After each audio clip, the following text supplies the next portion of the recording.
Kailash Satyarthi has dedicated his entire life to put an end to child labor and child trafficking. He left a promising career as an engineer over 30 years ago and set up his organization Bachpan Bachao Andolan, or Save Childhood Movement. Till date, he has helped rescue over 85,000 children globally.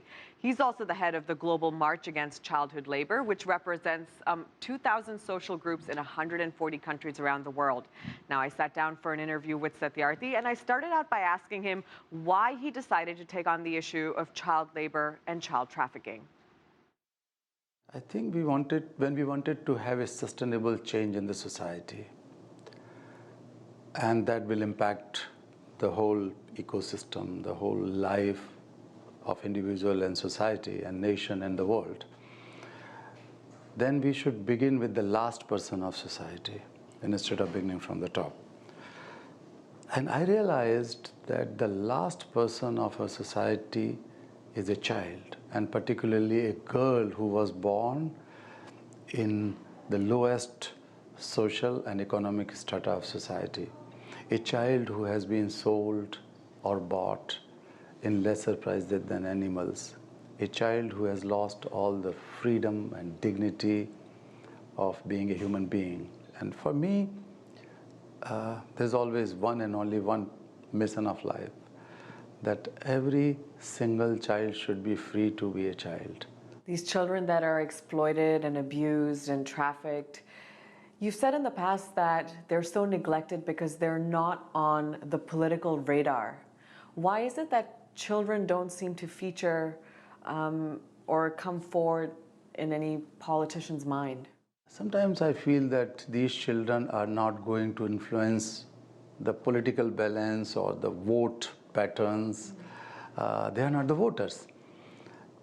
And unfortunately, or ironically, they belong to a category where the parents themselves are not going to influence the politics. Though the parents may be voters, but parents are also quite miserable in their own way. They are poor, they are illiterate. Who are some of the biggest culprits?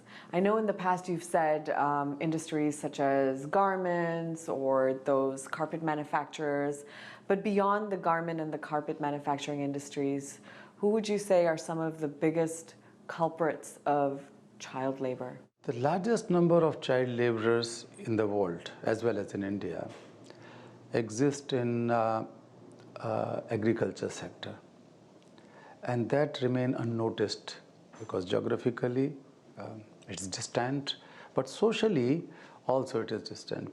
And the nature and character of agriculture has changed over the years.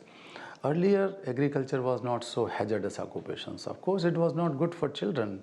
No work is good for children at the cost of childhood and freedom and education and health.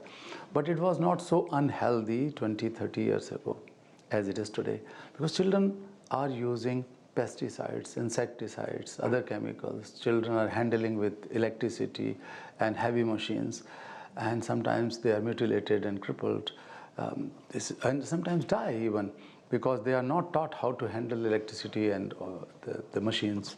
This is the largest, I would say, the area of employment of children.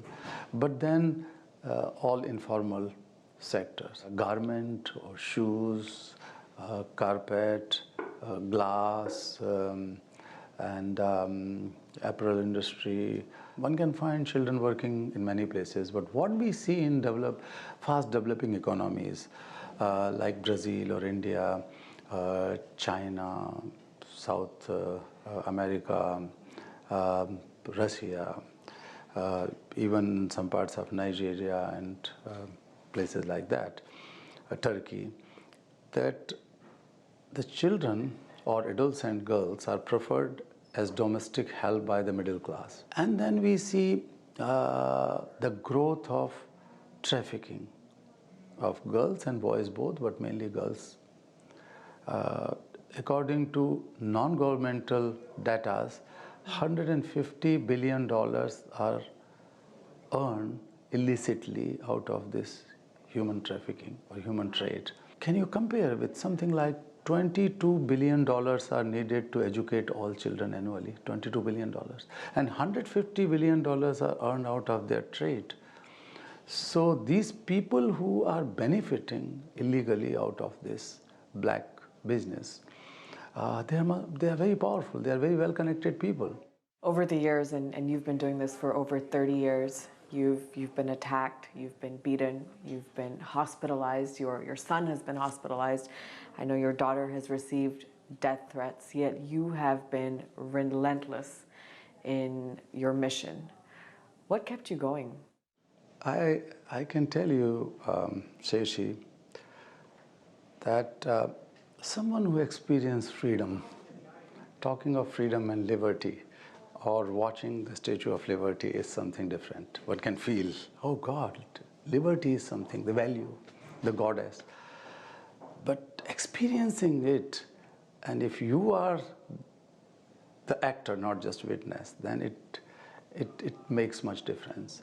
And right from the day one when I freed the first set of children, women and men in 1981, I had that experience, and I realized that I'm not freeing them, rather they are freeing me.